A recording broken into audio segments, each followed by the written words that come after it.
ऐतिहासिक तथ्यांचा आधार असलेल्या या पॉडकास्टमध्ये काही प्रसंगाचे नाट्य रूपांतर करण्यात आले आहे। निश्चयाचा महामेरू, बहुत जनांसी आधारू, अखंड स्थितीचा निर्धारू, श्रीमंत योगी। नमस्कार, मी RJ प्रतीक, निश्चयाचा महामेरू या ऐतिहासिक पॉडकास्ट मध्ये तुमच्यासाठी घेऊन आलोय छत्रपती शिवाजी महाराजांचा धगधगता इतिहास। आज आपण ऐकणार आहोत रायगडची फतेह। मात्र 15 दिवसामध्ये राजांनी जावळीच्या खोऱ्याचा पुरा ताबा घेतला। जावळीकडील जे लोक राजांच्या सेवेला आले त्यांना राजांनी आश्रय दिला। राजांचे फार दिवसांचे स्वप्न आता साकार झाले होते।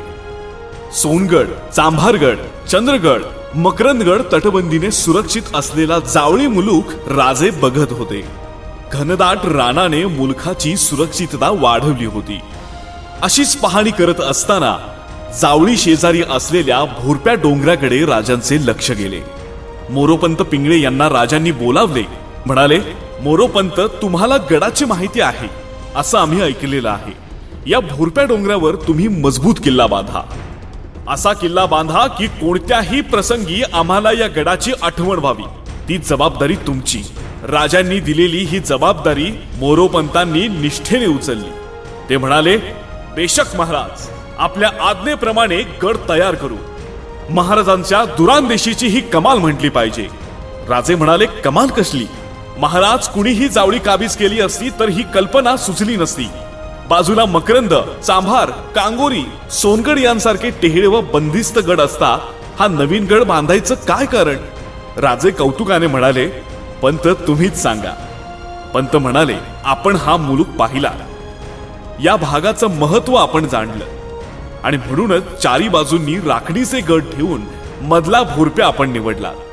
खजिन्याला कुठल्याही मातब्बर शत्रूला तोंड द्यायला अशी सुरक्षित जागा शोधूनही सापडायची नाही। राजे प्रसन्न झाले। वा पंत वा, तुम्ही आमच्या मनातलं बरोबर ओळखलं। हीच दृष्टी ठेवून गड पूर्ण करा आणि या गडावर सुरक्षित जागी तुळजापूरच्या आई भवानी देवीची स्थापना करा। इकडे यशवंतराव मोरे म्हणजे चंद्रराव आपल्या बायका मुलांसह रायरीच्या आश्रयाला दडला होता। राजे आपल्या सैन्यासह आता रायरीला आले।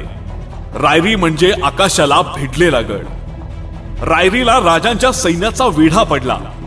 चंद्रराव सुद्धा गडावरून अधूनमधून मारा करीत होता। दिवस ढकलत होता, पण गड बळकट होता, प्रचंड मोठा होता, पण बेशिस्त सुद्धा होता। गडात धान्य भरून घेण्याची उसंत मोऱ्यांना नव्हती। राजांनी युक्तीने गडाला वेढा दिला। 3 महिने सरत आले, पण वेढा उठण्याचे चिन्ह दिसेना। राजांच्या सैन्यात सिलीमकर होते, ते मोऱ्यांचे आप्त होते। राजांनी त्यांना गडावर पाठवले। आता गडावरची धान्य सामग्री संपत आली असता चंद्रराव आपल्या बायका मुलांसह गडाखाली आला। राजांनी चंद्ररावचे स्वागत केले, बहुमान केला, घोडा व शिरपाव दिला। पण चंद्ररावने मात्र त्या गौरवाचा भलताच अर्थ घेतला। मानाचा रुमाल त्याने नाकारला।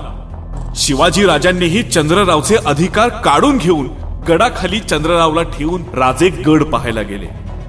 रायरी गडाची माहिती राजे आजपर्यंत फक्त ऐकत होते। अनेक वेळा गडाचे दूरदर्शन त्यांना घडले होते, पण प्रत्यक्ष गड पाहत असता राजे आश्चर्यचकित होत होते। तसं पाहिलं तर रायरी, रत्नागिरी अगर दख्खन कुठेही जायला अगदी सोयीस्कर। रायरीची सत्ता म्हणजे अनेक घाटांची आणि त्यांच्या वाहतुकीची सत्ता होती। राजांनी सारा गड निरखला। गड निरखून झाल्यानंतर राजे संतुष्ट झाले आणि न कळत बोलून गेले, तख्तास जागा हाच गड करावा। आणि राजांनी रायरीचे नाव ठेवले रायगड।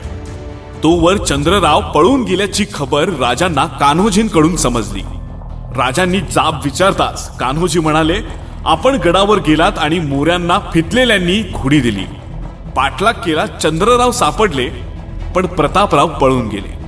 हे ऐकताच राजे संतप्त झाले। चंद्ररावांना आपल्याकडे वळवून घेऊन त्यांना जावळीत ठेवण्याचा राजांचा बेत होता।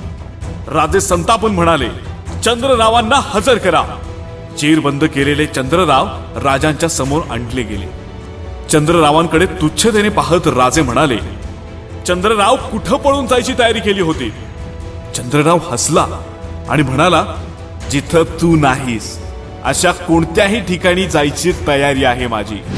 चंद्रराव, तुम्ही कैदी आहात हे विसरू नका. अजूनही तुम्ही इमानानं राहायला तयार असाल.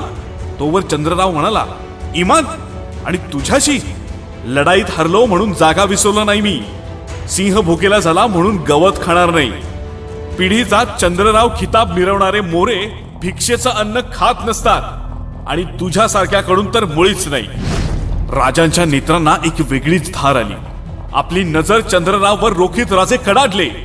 नुसती चंद्रगुप्त मौर्यांची वंशावळी सांगून माणसं मोठी होत नसतात मोरे. मद्याच्या कैफात सदैव धुंद राहणारा तू त्या पराक्रमी मौर्याची आठवण कशाला करतोस? प्रजेवर जुलूम, जबरदस्ती, निरपराध माणसं पोत्यात कोंडून त्यांच्याकडून हवं ते वादायला आणि करायला भाग पाडणारे समर्थ राजे तुम्ही. त्या थोर घराण्याचं नावही घेण्याची तुमची लायकी नाही. आम्ही संधी दिली होती, पण ती तुम्हाला उचलता आली नाही. जेठ्यांकडे वळून राजे म्हणाले, हे समोपचारानं वळतील असं दिसत नाही. असा शत्रू आम्हास परवडायचा नाही. जेठे, या अविचारी माणसाला घेऊन जा आणि त्याची गर्दन मारा. आणि दुसऱ्या दिवशी चंद्ररावची गर्दन मारली गेली. चंद्ररावच्या बायका मुलांना पुण्यात बंदोबस्तात पाठवण्यात आले. जावळी रायरीची व्यवस्था लावून राजेही मागोमाग पुण्यात परतले. राजेंच्या शौर्यगाथेचा इतिहास ऐकण्यासाठी ऐकत रहा निश्चयाचा महामेरू.